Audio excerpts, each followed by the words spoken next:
안녕하세요. 3월 13일 월요일입니다. 오늘은 마태복음 20장 17절부터 34절까지입니다. 제가 읽겠습니다.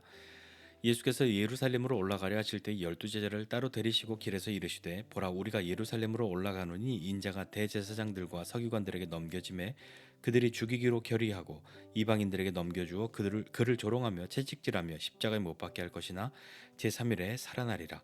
그때 세베대의 아들의 어머니가 그 아들들을 데리고 예수께 와서 절하며 무엇을 구하니 예수께서 이르시되 무엇을 원하느냐 이르되 나의 이 두 아들을 주의 나라에서 하나는 주의 우편에 하나는 주의 좌편에 앉게 명하소서. 예수께서 대답하여 이르시되 너희는 너희가 구하는 것을 알지 못하는도다. 내가 마시려는 잔을 너희가 마실 수 있느냐 그들이 말하되 할 수 있나이다.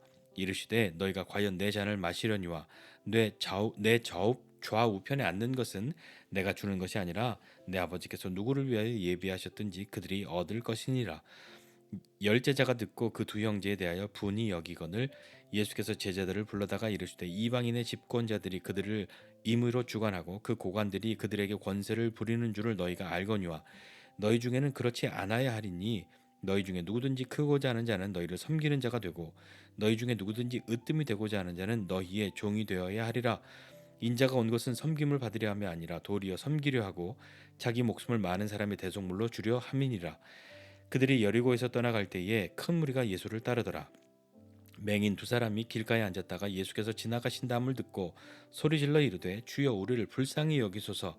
다윗의 자손이여 하니 무리가 꾸짖어 잠잠하라 하되 더욱 소리질러 이르되 주여 우리를 불쌍히 여기소서. 다윗의 자손이여 하는지라. 예수께서 머물러 서서 그들을 불러 이르시되 너희에게 무엇을 하여 주기를 원하느냐 이르되 주여 우리의 눈뜨기를 원하나이다. 예수께서 불쌍히 여기사 그들의 눈을 만지시니 곧 보게 되어 그들이 예수를 따르니라. 아멘. 네, 월요일 새벽입니다. 많이 늦은 시간이라 살짝 꼬이고 있는데요. 네, 잘 어눌하게 읽었어도 이해해 주시기를 바랍니다. 자, 예수님이 예루살렘으로 올라가는 이 길에 제자들을 따로 불러 세우시고 그들에게 말씀해 주십니다. 제자들을 따로 부르셨다 하는 것은 아마 많은 무리들 가운데서 제자들을 구별하셨다는 이야기인 것 같고요. 앞서서 예수님은 이 제자 12명 중에 3명만 데리고 변화산에 올라가셨으니까 변화산에 올라간 제자들과 그렇지 않은 제자들 사이에 인간적으로 우리는 왜 안 부르셨지? 가서 무슨 일이 있었지? 하는 그런 궁금함이 있었을 수도 있는데 이제 그 제자 12를 따로 부르시고 그들에게 말씀하시죠. 무엇을 말씀하시냐면 예루살렘으로 올라가는데 올라가서 뭐 로마를 쫓아내고 이기고 독립을 선포하고 새로운 나라를 지을 거야. 그런 말씀하시는 것이 아니라 예루살렘으로 가는 이유는 가서 고난당하고 십자가에 죽게 될 거야. 그러나 3일 뒤에 살아나. 라는 말씀을 다시 하시는 거죠. 앞서서 예수님은 이 말씀을 하셨습니다. 지금 세 번째로 제자들에게 말씀하시는 것인데 고난당하실 것에 대해서 말씀하시는데 앞서서는 뭐 사람들의 손에 넘겨지게 될 것이다. 이렇게 말씀하셨는데 이 세 번째는 이방인들에게 넘겨줄 것이다. 그들이 조롱하고 채찍질하고 십자가에 못 박을 것이다. 라고 구체적으로 말씀하십니다. 로마에 대해서 말씀하시는 거죠. 그렇게 말씀하시는데 제자들이 이 말씀을 들을 때에 어떤 마음과 어떤 생각을 해야 하겠습니까? 아니, 어떤 마음이 들었겠습니까? 우리가 제자였다면, 그 당시에 제자였다면 우리는 어떠하였을까요? 다시 한번 예수님 그런 말씀 마십시오. 그런 일 없습니다. 우리가 지켜드릴게요. 그렇게 말했을까요? 아니면 왜 우리 선생님 자꾸 이런 얘기 하시지? 마음 불안하게 그런 마음이 들었을까요? 우리가 2000년 전에 예수님의 제자였다면 어떤 마음과 생각이 들었을까요? 자, 그때는 예수님이 이렇게 십자가에 죽음을 당하고 고난당하고 죽임당하시는 그 이야기를 하시는 그때에 이 세베대의 아들들의 어머니, 그러니까 야고보와 요한의 어머니가 와서 예수님께 무엇을 구했습니다. 예수님이 무엇을 원하느냐 이렇게 말씀하세요. 뭘 원합니까? 라고 이야기하니까 세베대의 이 세베대 아들들의 어머니가 야고보와 요한의 어머니가 무엇을 구하냐면 나의 두 아들이 주의 나라에서 하나는 주의 우편에 하나는 주의 좌편에 앉게 좀 부탁드립니다. 그게 아니라 그렇게 앉도록 명하소서 그렇게 이야기하죠. 좀 되게 세게 말하잖아요. 사실 뭐 이 야고보와 요한의 어머니는 뭐 예수님의 이모 따지면 이렇게 될 텐데요. 물론 이 제자들이 가장 먼저 부름 받기도 했고요. 예수님과 가장 가깝기도 하고 변화산도 가고 막 그랬으니까 좀 특별했겠죠. 그런데 주의 나라가 임하시면, 주의 나라가 되면 내 아들을 예수님의 좌편 우편에 앉게 해주십시오. 그게 무슨 이야기입니까? 다른 그 어떤 사람들보다도 높여주십시오. 힘을 주십시오. 권력을 주십시오. 뭐 이런 의미 아니겠습니까? 가장 높은 자리에 앉혀달라는 이야기인 거잖아요. 예수님은요, 이미 앞서서 누가 크냐에 대한 것에 대해서 말씀하셨죠. 하나님 나라에서 누가 크냐 기억하십니까? 어린아이와 같이 자기를 낮추는 사람, 그 사람이 하나님 나라에서 천국에서 큰 사람이다 라고 말씀하셨던 그 예수님. 그런데도 내 아들만 높여달라고 이렇게 이야기합니다. 물론 뭐 야고보와 요한의 어머니가 예수님의 그 이야기를 못 들었다 그렇게 말했을 수도 있습니다. 그러나 야고보와 요한은 들었잖아요. 예수님, 어머니가 이렇게 말씀하실 줄 몰랐는데 라고 그냥 아무것도 모르는 상태로 예수님 앞에 섰는데 어머니가 갑자기 이야기한 것, 그래서 본인들도 당황해하고 그랬을까요? 근데 이 뒤에 나오는 이야기를 보면 뭐 그런 것 같지는 않습니다. 이미 너도 일로 와봐, 일로 와봐, 내가 예수님께 얘기할게, 엄마가 얘기할게, 막 이렇게 얘기를 하고 동의하고 그렇게 나갔던 것 같습니다. 왜냐면요, 예수님이 그 뒤에 너네는 무엇을 구하는지, 너희가 구하는 것을 도무지 모른다 라고 말씀하시면서 내가 마시려고 하는 잔을 너희가 마실 수 있냐, 너희는 야고보와 요한뿐만 아니라 이 두 아들을 부탁한 이 어머니까지도 다 포함한 이야기인 것 같습니다. 너희 내가 마시려는 이 잔을 마실 수 있겠냐 그렇게 말씀하시니 예, 할 수 있습니다 라고 대답하는 걸로 봐서 갑자기 엄마가 이런 얘기해서 난 참 놀랐어요. 그런 분위기는 아닌 것 같습니다. 그런데 예수님은 그거 마실 수 있겠냐? 마실 수 있습니다 라고 대답하는 그 야고보와 요한은 이렇게 대답해야만 무엇인가 예수님께 약속을 받을 것 같은 그런 느낌적인 느낌이 있어서 그렇게 말했는지는 모르겠습니다. 예수님 말씀하시죠. 너희가 내 잔을 마실 거야. 그들이 뭐 그런 자리를 얻기 위해서 마시는 것이 아니라 그들은 나중에 다 순교합니다. 그 잔을 마실 텐데 내 좌우편에 앉는 것은 내가 주는 것이 아니야. 아버지께서, 하나님께서 누구를 위하여 예배하셨든지 그가 갖게 될 거야. 그가 얻게 되고 그가 앉게 될 거야 라고 말씀하는 거죠. 자, 그런데 이 이야기를 뭐 예수님 혼자 있을 때 몰래 찾아서 하는 게 아니지 않습니까? 예수님께서 따로 제자들을 구별하여 있는데 고난당하실 것을 말씀하시는 그때에 야고보와 요한의 어머니가 나타나서 이 이야기를 하니까 나머지 제자들도 고스란히 그 장면을 목격하고 있는 거죠. 그러니까 이 나머지 제자들이 이렇게 이야기합니다. 24절 이하에 보니까 열 제자가 듣고 그 두 형제에 대하여 분이 여기거늘. 당연하죠. 뭐 여러분이랑 우리라면 뭐 안 그러겠습니까? 당연한 것이죠. 그러니까 예수님이 제자들을 불러다가 말씀하시는 거죠.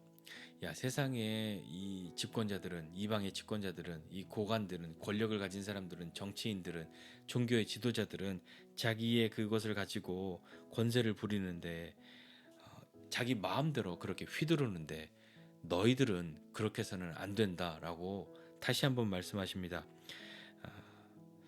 너 26절 이하이죠. 너희 중에 그렇게 되지 않아야 하는데 너희 중에 누구든지 크고자 하는 자는 너희를 섬기는 자가 되고 너희 중에 누구든지 으뜸되고자 하는 자는 너희의 종이 되어야 하리라 라고 말씀합니다. 너희 중에라고 분명히 예수님이 그 이야기를 듣고 그리고 분내고 있는 그 열 제자와 아니 왜 그거고 하네 라고 말하고 속으로 생각하고 있을지 모르는 이 두 제자, 그 제자들을 향해서 너희들 중에 누구든지 크고자 하는 자는 너희를 섬겨야 해. 너희들 중에 누구든지 으뜸되고자 하는 자는 너희의 종이 되어야 해. 라고 예수님 말씀하시는 거죠. 그러면서 예수님은 거기에 더해서 나는, 인자는 섬김을 받으려 온 것이 아니고 도리어 섬기려 하고 자기 목숨을 많은 사람의 대속물로 주기 위해서 왔어 라고 예수님 말씀하십니다. 예수님의 제자는 예수님을 따라야 하는 사람이고 예수님의 가르치심을 따라야 하는 사람인데 예수님 말씀하시는 하늘나라에 대해서 주님의 나라에 대해서 자꾸 다른 생각을 하고 있는 것이죠. 그러고 나니까 이제 여리고를 떠나서 다시 갈 때에 큰 무리가 예수님을 따릅니다. 예수님은 이제 뭐 숨어 다니시는 분도 아니고 너무 유명해지셨고 예루살렘으로 입성하시니까 사람들이 기대했단 말입니다. 예루살렘에 들어가시면 저분이 세상을 바꿀 거야라고요. 그래서 예수님을 따른 많은 사람들이 있었습니다. 그때에 맹인 두 사람이 예수님을 향해서 예수님이 지나가신다는 이야기를 듣고 소리 지릅니다. 뭐라고 소리 지르냐면 우리를 불쌍히 여기소서 다윗의 자손이여 이렇게 이야기하니까 사람들이 좀 조용히 해. 막 꾸짖죠. 예수님의 제자들이 꾸짖는 게 아니라 무리들이 꾸짖습니다. 그러니까 더 크게 소리 지르는 거죠. 우리를 불쌍히 여기소서 다윗의 자손이여. 예수님이 그 소리를 듣고 그들을 부르십니다. 그러면서 그들에게도 물으십니다. 32절에 너희에게 무엇을 하여 주기를 원하느냐? 무엇을 하여 주기를 원하느냐라고 묻습니다. 그때 이 두 맹인은 우리의 눈뜨기를 원합니다. 라고 구하죠. 그때 예수님께서 그들을 불쌍히 여기십니다. 그리고 그들의 눈을 만져주시죠. 그리고 그들이 눈을 뜨고 눈이 보게 되었고 그리고 예수님을 따릅니다. 오늘 이것으로 본문은 끝이 나는데요. 예수님이 굳이 이들의 눈을 만져주시지 않아도 사실은 말씀만으로도 하실 수 있죠. 보게 될저다. 이런 충분히 되지 않겠습니까? 근데 그들 눈을 만지셨다고 하는 것은 아마도 그들을 불쌍히 여기심 뿐만 아니라 예수님이 내 눈을 만져주셨어. 그런데 내 눈이 나 보게 되었어. 라고 그 사람들이 굉장히 특별한 경험, 그들에게 더욱더 특별한 의미 있는 예수님의 그 손 대어 주심이지 않을까요? 불쌍히 여기신 그 예수님이 있습니다. 오늘 이 본문 보면서 좀 생각해 보고 싶은 것이 있는데요. 무엇을 구하느냐? 무엇을 원하느냐? 라고 물으십니다. 예수님 앞에 나온 사람들에게, 예수님을 찾는 사람들에게 물으시죠. 예수님이 우리에게도 무엇을 원하느냐? 라고 물으신다면 우리는 무엇을 예수님께 구할 수 있겠습니까? 오늘 이 질문을 들은 두 사람이 있습니다. 야고보와 요한의 어머니 그리고 이 맹인 두 사람 무엇을 원하느냐라는 예수님의 물음을 들었죠. 그런데 한 사람은 좌우편에 앉혀달라고 주님 나라가 되면 그것을 구합니다. 더 높은 자리, 권력, 가장 총애받고 가장 예수님 다음으로 힘 있는 그런 사람처럼 높여달라고 그렇게 구하죠. 그렇게 해주심이 마땅한 사람들입니까? 뭐 인간적으로 볼 때는 그럴 수도 있겠습니다만 베드로가 가만히 있었을까요? 예, 베드로 속이 아주 열불이 났을 겁니다. 그들은 예수님의 고난은 안중에도 없는 거죠. 주님의 나라가 이제 될 거라고 점점 많은 사람들을 보고 예루살렘으로 가는 그 길에 그들의 마음도 설레고 흥분되었을 겁니다.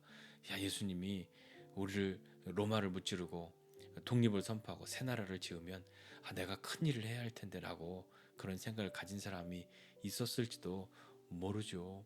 예수님은 계속해서 그들을 향해서 하나님 나라는 낮은 사람, 섬기는 사람, 종되는 사람, 낮추는 사람, 그들이 높은 사람이다. 그들이 큰 사람이다. 라고 말씀하시고 자신이 어떻게 하실 것임을 말씀하고 계시는데도 그들은 예수님의 그 말씀이 잘 귀에 들어오지 않는 것 같습니다. 그러거나 말거나 하나님의 나라가 시작되면 그동안에 내 고생이라면 고생, 예수님을 따르는 것에 대한 어떤 보상이라면 보상, 나 그거 받아야지. 나는 높은 데 올라갈 만하잖아. 라고 생각했겠죠. 분내는 제자도 참 당연하죠. 베드로 같은 사람이나 다른 제자들은 막말로 바보입니까? 화낼만 하고 분낼만 하죠. 다시 한번 하나님의 나라가 어떤 나라인지 살펴보고 그 하나님의 나라에 합당한 사람이 되려면 섬기는 사람 되고 종이 되어야 할 것인데 우리는 그럴 마음이 있습니까? 나는 그런 마음이 있습니까? 좀 생각해 보면서 그들이 자신의 위치와 자신의 어떤 소원, 높아짐 그런 것에 대한 기대를 가지고 있을 때 또 예수님이 무엇을 원하느냐라고 물었던 그 사람들은 보기를 원한다고 그렇게 말했을 때 불쌍히 여김을 받은 이 사람들, 이런 분위기 속에서도 예수님은 여전히 불쌍히 여기십니다. 그리고 예수님의 손길이 필요한 사람, 그들을 외면치 않으시죠. 우리는 예수님 앞에 무엇을 원하느냐라고 예수님이 말씀하실 때를 기다리며 살고 있는지도 모르겠습니다.